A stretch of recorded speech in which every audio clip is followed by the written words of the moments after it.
서로 인사하겠습니다. 박태호 선왕 인사할 때 참 잘 오셨습니다. 인사하겠습니다.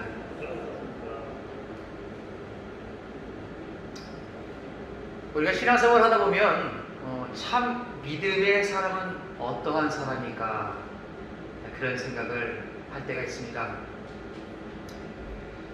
그래서 예수님께서는 불의한 재판관의 비유를 말씀하셨어요. 불의한 재판관의 비유는 계속해서 기도하면서 낭망치 말아야 할 것을 그들에게 비유로 하여서 말씀하셨습니다. 어느 한 마을이 있는데 불의한 재판관이 있어요. 근데 억울한 과부가 있습니다. 계속해서 억울함을 탄원하는데도 불구하고 재판장은 듣지 않아요. 계속해서 끊임없이 계속해서 갖고 나중에는 불의한 재판관이 내가 하나님을 두려워하지 않고 사람을 두려워하지 않지만 이 여자가 그냥 놔두면 계속 와서 나를 괴롭힐 테니까 그 소원을 들어주자. 그러면서 예수님께서 말씀하십니다. 내가 너에게 이르노니 속히 그 원한을 풀어주시리라. 그러면서 덧붙이는 말씀이 이겁니다.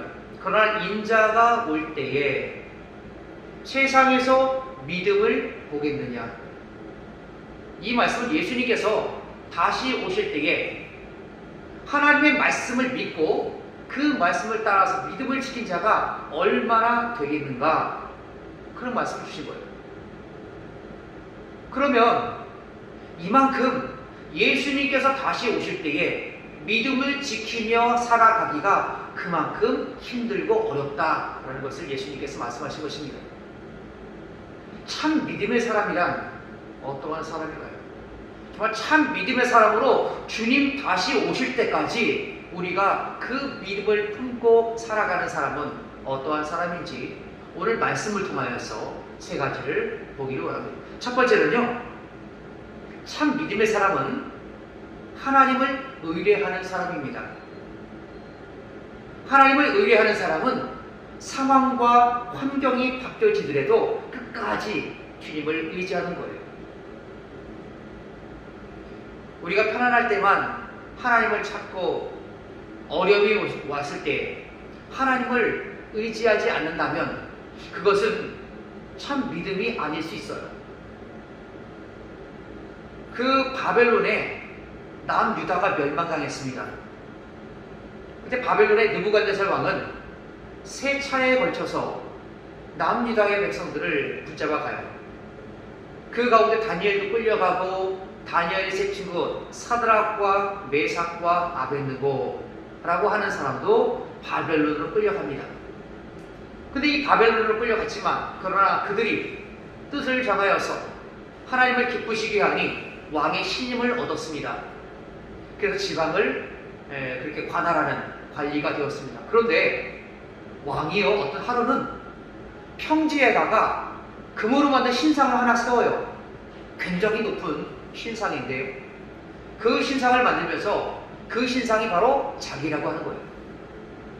아무래도 왕권 강화를 위해서 그 신상을 만들었던 것 같아요.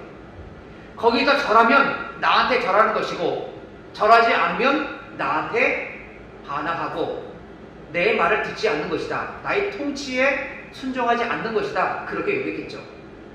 모든 관리들을 다 불러 모으는 거예요. 성경에 보니까 총독과 수령과 행정관과 모사와 재무관과 재판관과 법률사와 각 지방의 모든 관원을 그 평지에다 불러 모았어요. 그러면서 외치는 자가 백성들과 나라들과 각 언어로 말하는 자들아 왕이 너희 무리에게 명하시나니 너희는 나팔과 피리와 수금과 삼현금과 양금과 생황과 및 모든 악기 소리를 들을 때에 엎드려 느부갓네살 왕의 세운 금신상에게 절해라. 누구든지 엎드려 절하지 않으면 즉시 맹렬히 타는 불풀불에 던져 넣으리라. 여러분, 거기다 절하지 않으면 죽는 거예요. 그냥 태워져서 죽는 겁니다. 그런 명령이 떠올랐어요. 많은 사람들이 엎드려 절합니다. 엎드려 절하지 않는 사람이 있었어요. 갈대아 사람, 즉 바벨론 사람이 그 유대 사람 사드락과 메삭과 아벳느고를 고소해요. 왕이 화가 났습니다. 감히 내 명령을 듣지 않아? 당장 잡아와라. 잡아와서 끌고 왔어. 그런데 왕이 신임하는 사드락과 메삭과 아벳느고예요. 그때 그때 왕이 그들에게 또 한 번의 기회를 줍니다. 제발 엎드려 절해라. 능히 너희를 내 손에서 구원할 신이 있느냐? 그 누구냐? 라고 할 때에 이 바벨론의 느부갓네살 왕은 전 모든 나라와 전쟁을 해서 이겼거든요. 심지어 남유다와 전쟁을 하여서 이겼어요.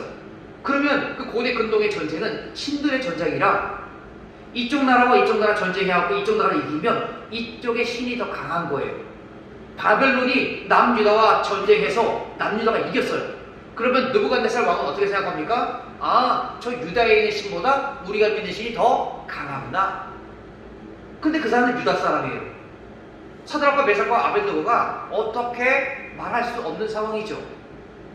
야, 네 신도 마찬가지지 않느냐? 우리가 이겼지 않느냐? 라고 할 때에 그들은 아무 말 할 수도 없었을 거예요. 그러나 사드락과 메삭과 아벳느고는 왕에게 이렇게 얘기합니다. 느부갓네살 왕이요, 우리가 이 일에 대해서 왕에게 할 말이 대답할 필요가 없나이다.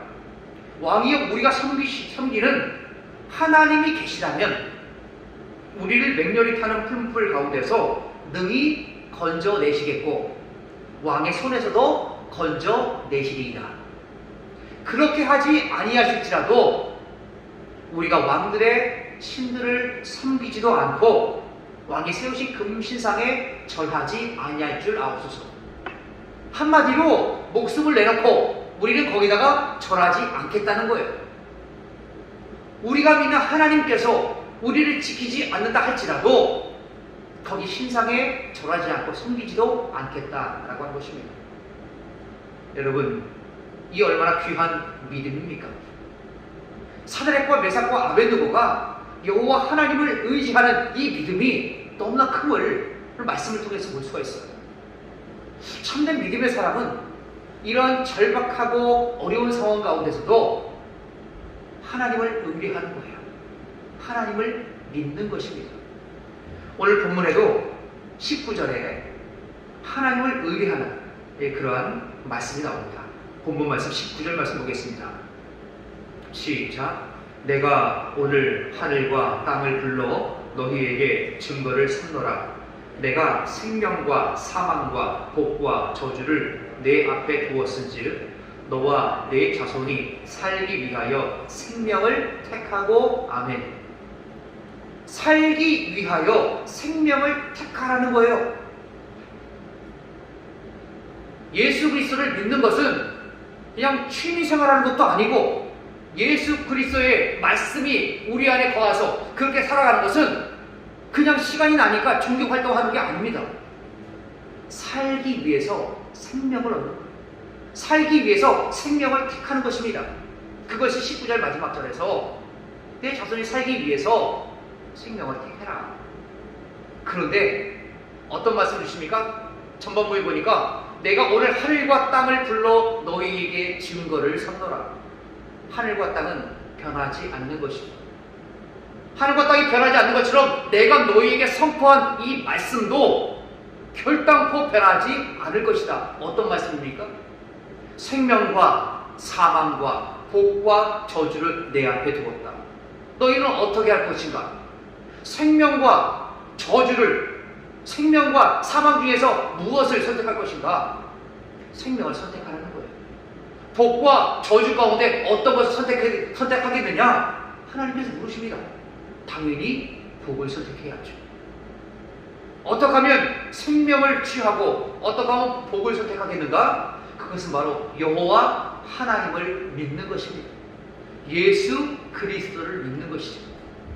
상황이 변하더라도 힘들고 어려운 상황 가운데서도 끝까지 하나님을 의뢰하는 삶이 바로 이러한 복된 삶이라는 것입니다.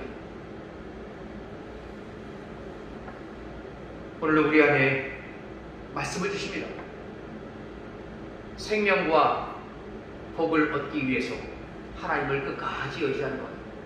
상황이 힘들고 연약할지라도 그때도 하나님을 믿는 믿음이 우리를 충만하여 그렇게 살아가는 귀한 삶이 우리 안에 있기를 간절히 바랍니다. 두 번째요, 믿음의 사람은 열매를 남기는 사람이에요. 사랑의 열매를 남긴다는 것, 우리 하나님께서 우리에게 주신 말씀을 두 가지를 통해서 볼 수가 있어요. 율법사가 와서 물어보죠. 가장 큰 계명은 무엇입니까? 예수님께서 말씀하지 않습니까? 하나님을 사랑하고 내 이웃을 내 몸처럼 사랑해라. 그게 바로 사랑의 열매이죠. 부활하신 예수님께서 제자들에게 나타나셨습니다. 제자들은 그때에 갈릴리에서 물고기를 잡고 있었죠. 해변에 예수님께서 서셨지만 새벽이라 잘 보이지 않았어요. 너희에게 고기가 있느냐? 예수님께서 물어보시죠. 없나이다. 그러면 그물을 배 오른편에 던져라. 그리하면 잡을 것이다. 오른편에 던졌어요. 그때에 물고기가 잡혔습니다. 주님의 사랑하신 제자 요한이 주님이시다 라고 얘기하니까 베드로가 겉옷을 들쳐입고 바다로 뛰어내립니다. 예수님을 만났죠. 예수님께서 이미 숯불을 피워놓고 물고기와 떡을 준비해 놓으셨습니다. 제자들과 함께 아침을 드시고 따로 베드로를 부르시죠. 요한의 시몬아, 내가 이 사람들보다 나를 더 사랑하느냐? 요한의 시몬아, 내가 다른 사람들보다 내가 나를 사랑하느냐?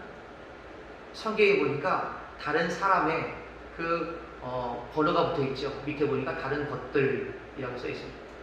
요한의 시몬아, 내가 다른 것들보다 나를 더 사랑하느냐? 다른 것이라고 하는 것은 바로 물질을 얘기합니다. 다른 모든 것 중에서 다른 모든 물질보다 주님을 더 사랑하느냐? 다른 사람보다 주님을 더 사랑한 나를 더 사랑하느냐? 우리 주님께서 말씀하셨어요. 얼마나 베드로가 힘들었겠습니까? 예수님을 내가 모른다고 내가 그렇게 하지 않겠습니다 라고 장담했던 베드로가 타굴기 전에 예수님을 모른다고 세 번 부인해요. 예수님을 볼 면목이 없는 거예요. 그럴 때에 예수님께서 찾아오셔서 사랑을 다시 회복시켜 주십니다. 우리도 그러한 사랑을 받은 자입니다. 예수님께서 우리를 위해서 십자가에 달려 돌아가시고 그 사랑의 은혜를 우리가 받았어요. 그렇기 때문에 우리는 사랑을 전해야 되는 것이고, 하나님을 사랑하는 것만큼 눈에 보이는 형제요 자매를 사랑해야 하는 것입니다. 바로 그것이 참된 믿음의 사랑인 것입니다. 오늘 20절 말씀을 함께 보겠습니다. 20절 시작. 내 하나님 여호와를 사랑하고 그의 말씀을 청종하며 또 그를 의지하라. 그는 내 생명이시요 내 장수이시니 여호와께서 내 조상 아브라함과 이삭과 야곱에게 주리라고 맹세하신 땅에 내가 거주하리라. 아멘. 전반부에 보면 어떻습니까? 내 하나님 여호와를 사랑하고, 하나님을 사랑하랍니다. 이 신명기는 애굽에서 나와서 광야에 태어난 2세대에게 주신 말씀이에요. 너희들이 이제 들어가서 가나안 땅에 들어가 살 텐데 거기서 어떻게 살아야 하느냐? 여호와를 사랑하라. 그래서 신명기 6장 4절과 5절에 그 쉐마 들어라 라고 하는 말씀 주시죠. 6장 4절과 5절에 보니까 이스라엘아 들어라. 우리 하나님 여호와는 유일한 여호와시니 너는 마음을 다하고 뜻을 다하고 힘을 다하여 내 하나님 여호와를 사랑하라. 사랑할래? 이거 아니죠. 사랑해 명령입니다. 이렇게 하나님을 사랑하는 것이 사는 방법이에요. 사랑하면 우리가 대인관계 속에서도 사랑하면 용서가 되는 거예요. 사랑하지 않으니까 용서가 안 되는 것이죠. 여러분의 자녀들 여러분이 잘못할 때 있죠. 그때 어떻게 하셨습니까? 에이 나쁜 놈 코중에서 파버린다 그러셨습니까? 아니잖아요. 우리의 자녀들은 우리가 사랑하기 때문에 용서해 준 거예요. 하나님도 마찬가지입니다. 그 하나님께서 우리 죄를 다 용서해 주시고 우리를 피 흘려 돌아가셨습니다. 바로 그 사랑을 우리가 경험했기 때문에 사랑할 수가 있는 것이죠. 어떻게 사랑해야 합니까? 마음을 다하고 뜻을 다하고 힘을 다하여 내 하나님 여호와를 사랑하라. 오늘도 우리 안에 사랑의 열매를 맺혀가는 귀한 삶이 우리 안에 있기를 간절히 바랍니다. 박종순 목사님이라는 분이 계신데요. 그분의 예화 중에 이런 게 있습니다. 남편이 병으로 세상을 떠난 부인이 있었어요. 근데 그 부인에게는 5살, 3살짜리 아들들이 있었어요. 그 남편이 먼저 예이고 자녀들이 이제 어리잖아요. 5살, 3살이니까 앞이 깜깜한 거예요. 근데 살기 위해서 먹고 살아야 되잖아요. 그러기 위해서 어머니가 그 근처에 있는 공장, 신발을 만드는 공장에서 일을 하게 되었습니다. 근데 아이들이 어리니까 뭐 예전에는 어디다 맡길 수도 없었잖아요. 요즘은 하도 뭐 복지시대 잘 돼갖고 어린이집에 보내면 되는데 예전에는 그런 것이 없었어요. 그래서 한 명은 들쳐업고 한 명은 안고 해서 그 신발 공장으로 갔습니다. 거기 방이 조그만 게 있었나 봐요. 거기다가 애들을 놀게 하고 어머님 나가서 열심히 일을 하는 거예요. 근데 날이 따뜻한 봄날이 되었어요. 아이들이 답답한 거예요, 안에 있기가. 그래서 엄마도 나가면 또 뭐라 그러니까 엄마 몰래 싹 빠져나오고 밖에서 놀다가 철길까지 올라갔어요. 예전에는 철길에서 많이 놀았습니다. 그래서 철길에서 놀다가 보면 기차가 오는지 안 오는지 철로에다가 귀를 딱 대보면 멀리서 이렇게 진동이 와요. 아, 기차가 오는구나. 여러분 철길에서 안 노셨습니까? 놀아보셨죠? 네, 저는 놀아본 사람입니다. 철길에 놀아보면 그래요. 그리고 때로는 저기 못 같은 걸 갖다가 거기다 놓으면은 기차가 쫙 지나가면 쫙 납작하게 쫙 해요. 그거 가지고 또 겨울에 또 썰매만 또 쓰기도 하고 그랬던 기억이 나는데 아이들도 그래요. 철길에서 노는 거예요. 막 놀다 보니까 아니 엄마가 들어오면 시원시원 딱 보니까는 아이들이 없는 거예요. 그러니까 같이 일하는 사람이 애들 참 밖에 있다고 밖에 보니까 철로에서 애들이 놀고 있는 거예요. 딱 보니까 뭐 기차가 와요. 애들이 뭐 기차 오고 살피겠습니까? 막 서로 막 정신없이 막 놀고 있는 거예요. 어머니가 달려가서 아이들 밀치고 어머니는 치고 말았습니다. 어머니는 돌아가시고 아이들은 부모님이 안 계시기 때문에 고아원으로 보내겠죠. 아이들이 자라서 어머니의 묘지에 가서 묘비를 세워서 이렇게 기록했다고 합니다. 어머니, 우리 어머니, 사랑하는 우리 어머니. 다른 건 적지 않았고 어머니, 우리 어머니, 사랑하는 우리 어머니. 왜 사랑하겠습니까? 자기를 낳아주시고 자기의 생명을 살려주신 어머니이기 때문에 그래요. 그들이 그 어머니의 사랑을 늘 기억하면서 살아갔다. 그런 이야기가 있습니다. 어머니의 사랑은요, 단돈 일당 얼마 벌기 위해서 갖고 그것 또는 아이들에게 무슨 먹을 것을 주기 위해 그것이 아니라 바로 자기의 생명을 살려주신 것에 너무나 감사한 거죠. 마찬가지로 그 하나님의 그 사랑의 절정은 바로 십자가에서 나를 위해서 돌아가신 거예요. 영원히 죽을 수밖에 없는, 죄로 인해서 영원히 죽을 수밖에 없는 나를 위해서 예수님께서 물과 피를 흘려서 돌아가신 거예요. 바로 그 사랑을 우리가 입었어요. 찬송 작사자 중에 하버겔이라고 하는 분이 계십니다. 그분이 이렇게 작사를 합니다. 나는 너를 위하여 몸버려 피 흘려 내 죄를 속하여 살 길을 주었다. 너 위해 몸을 주건만 날 위해 무엇을 주느냐. 옛날 찬송가 185장이고요. 지금 찬송가 311장 정도 됩니다. 왜 우리가 주님을 사랑한다고 얘기해야 합니까? 왜 우리가 사랑의 열매를 맺어야 합니까? 우리가 바로 그 사랑을 입었기 때문에 그래요. 우리가 하나님의 그 사랑을 입었기 때문에 그 사랑의 열매를 맺혀 나가야 합니다. 더 좋은 은사를 구하라. 고린도전서 11장에서 말씀하죠. 사랑의 은사예요. 사랑하면 용서가 되는 거예요. 우리 성도들 사이에서도, 우리 가족 가운데서도 여러 마음의 앙금 같은 게 있을 수가 있어요. 여러분, 사랑하십시오. 사랑해야, 그리스도의 사랑으로 회복해야 그것이 바로 마땅한 그리스도인의 삶이라는 것입니다. 오늘도 사랑의 열매를 남겨서 진실된 믿음을 소유하는 귀한 성도들 되길 간절히 바랍니다.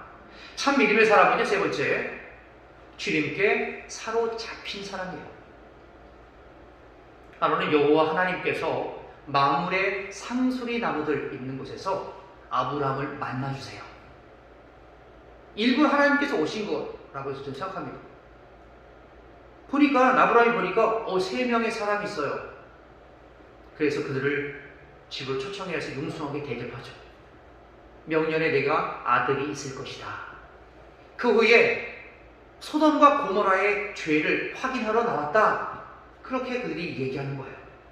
성경에 보니까 내가 이제 내려가서 그 모든 행한 것이 과연 내게 들린 부르짖은 것 같은지 그렇지 않은지 내가 보고 알려 하노라. 그냥 아브라함을 패스하고 안 만나고 바로 소돔과 고모라를 갈 수 있잖아요. 그런데 여호와 하나님께서는 일부러 아브라함을 만나주셨어요. 그들은 가고 아브라함은 여호와 하나님 앞에 섰습니다. 소돔과 고모라에 누가 살아요? 조카가 사는 거예요. 조카가. 이제 조카가 그냥 놔두면 죽게 생겼어요. 하나님께 기도하지 않습니까? 의인 10명까지 기도합니다. 성경에 보니까 천사 둘이 소돔과 고모라로 가요. 롯을 만나주십니다. 롯이 그들을 영접하여서 집안에 들이죠. 외지인이 왔다는 소식이 듣고 소돔과 고모라 사람들이 막 소동을 일으키는 거예요. 안 되겠다. 빨리 여기서 탈출해야 되겠다. 그러면서 천사들이 롯 가족에게 얘기하죠.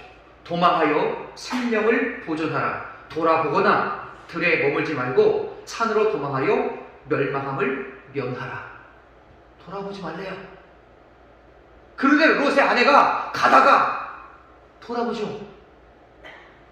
그래서 소돔 기둥이 되고 말입니다. 소돔 기둥이 되고 맙니다. 왜 돌아봤을까요? 미련이죠, 미련. 아깝다. 내가 살던 정든 곳인데 내가 저거 챙겨왔어야 되는 건데 이 몸뚱이 하나 나왔네. 뒤를 돌아보다가 소금 기둥이 되고 말아요. 마음이 어디에 집착했습니까? 거기에 집착한 거예요. 그런데 성경은 우리에게 그 물질에 집착하지 말라 그렇게 말씀합니다. 20절 말씀 보니까 20절 말씀 다시 보겠습니다. 내 하나님 여호와를 사랑하고 그 말씀을 청종하며 또 그를 의지하라. 여기서 청종하다라고 하는 그 동사가 나오는데요. 청종하라는 것은 다바크라는 것으로 연합하다, 밀착하여 달라붙다, 매여있다 라고 하는 의미입니다. 그러면 말씀을 청종하라 라고 하는 것은 말씀에 매여있어라 라고 하는 것이죠. 다른 번역에 보면 성령에 매여있어라 그렇게 번역하기도 합니다. 바울 사도가 하나님의 복음을 전할 때에 어떻게 복음을 전합니까? 말씀에 붙잡힌 바 되었어요. 사도행전 18장 5절을 보니까 신라와 디모데가 마게도냐로부터 내려오매 바울이 하나님의 말씀에 붙잡혀 유대인들에게 예수는 그리스도라고 밝히 증언하니 하나님의 말씀에 붙잡힌 자가 바로 바울이에요. 참 믿음의 성도들이 되기 위해서는 말씀에 붙잡힌 바 되어야 돼요. 하나님의 말씀이 나를 붙잡아 줘야 돼요. 내가 그래서 하나님의 말씀을 통해서 그렇게 살아가는 은혜가 우리 안에 있어야 하는 것입니다. 롯의 처는 재물에 붙잡혀 있었어요. 많은 사람들이 각각 자기가 원하는 것에 붙잡혀 있어요. 어떤 사람들은 물질에 붙잡혀 있어요. 가난하게 사람들은 그렇게 그 물질을 위해서 그렇게 살아가죠. 돈 합니다. 배우지 못한 사람은 지식 그래요. 많이 배워야 된대요. 혼자 뭐 즐기지 못한 사람은 자기 여가를 막 즐기려고 그러죠. 거기에 잡혀 있는 것이죠. 그러나 우리 그리스도인들은 어디 잡혀 있어야 합니까? 말씀에 붙잡혀 있어야 돼요. 하나님의 말씀이 우리 안에 들어와서 우리의 모든 삶을 인도해 주시고 우리를 잡아줘야, 그것이 바로 참다운 믿음의 사람이라는 것입니다. 어느 바닷가에 한 등대지기가 있었습니다. 그 등대지기의 수고 때문에 많은 배들이 그렇게 안전하게 항구로 돌아올 수 있었죠. 어느 날 동네에 사시는 할머니가 와서 기름 좀 달라고 그러는 거예요. 등대를 밟기 위해서 기름이 있었기 때문에 기름 탱크에 기름이 있었어요. 그런데 자꾸 와서 기름을 달라고 그래요. 처음에는 거절했죠. 안 됩니다. 이거 등대 밝혀야 돼요. 근데 할머니가 와서 막 딱하게 계속 쳐다보는 거예요. 지금 조금만 달라고. 많이 달라고 주지 않을 때는 조금만 달라고 그러는 거예요.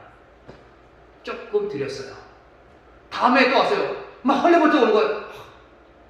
기름 좀 달라고, 기름 좀 달라고, 너무 급하다고. 할머니 요것만 또 드렸어요. 그 다음에 할머니가 또 쳐다보는 거예요. 아니 저번에도 줬는데 이번에도 달라고. 안 된다니까요. 아니 저번에 줬는데 왜 안 되냐고. 줬으니까 또 드릴 수밖에 없게 됐어요. 기름은 점점 줄어갑니다. 다음에 칠흑 같은 어둠이 있는 그 밤, 바람이 몹시 불고 폭풍우가 몰아치는 밤에 그 다른 때보다 더 밝게 등대를 비춰야 되는데 기름이 그만 떨어지고 말았어요. 만약에 그가 본인이 그 등대지기가 등대를 밝히는 것에 계속 확실하게 마음이 붙잡혀 있었고 그가 자기 사명이라고 여겼더라면 할머니가 와서 조금 달라고 해도 드리지 않았겠죠. 꼭 필요할 때 기름이 떨어지는 거예요. 여러분 우리 신앙도 마찬가지입니다. 말씀에 붙잡혀 있지 않으면 꼭 필요할 때에 하나님 말씀이 우리를 꼭 잡아줘서 그때 하나님의 역사를 통해서 그걸 승리하는 그런 위기 상황 가운데 그 말씀에 붙잡혀 있지 않으면 넘어지는 거예요. 참 믿음의 사람이라는 것은 그렇죠. 하나님의 말씀에 붙잡힌 바 된 사람이 바로 믿음의 사람이라는 것입니다. 믿음의 사람은 하나님을 의뢰하는 사람이에요. 어떤 상황에 처하든지 힘들든지 어렵든지 인생길이 올라가든지 내려가든지 늘 하나님을 의뢰하는 사람이 참 믿음의 사람입니다. 사랑의 열매를 남기는 사람이죠. 사랑을 받았으니 나도 그렇게 사랑하고 하나님을 사랑하는 것처럼 이웃을 그렇게 사랑하는 것. 주님께 사로잡히고 말씀 가운데 사로잡히는 그 사람이 바로 참 믿음의 사람인 것입니다. 여러분 주님 앞에 가는 그날까지 우리도 참 믿음을 소유하며 살아가는 귀한 삶이 되기를 간절히 바랍니다. 다음에 기도하겠습니다. 오늘 오신 아버지 하나님 감사합니다. 오늘도 우리에게 참 믿음을 허락하여 주옵소서. 상황이 어려워져도 주님 바라볼 수 있게 도와주시고 하나님의 은혜로 우리의 모든 삶을 인도하여 주시옵소서. 하나님을 사랑하며 이웃을 사랑할 수 있게 도와주시고 어떤 형편에 처하든지 또한 하나님과 늘 동행하는 귀한 삶이 우리 안에 있게 주여 인도하여 주옵소서. 이 모든 말씀 예수님의 이름으로 간절히 기도하옵나이다. 아멘.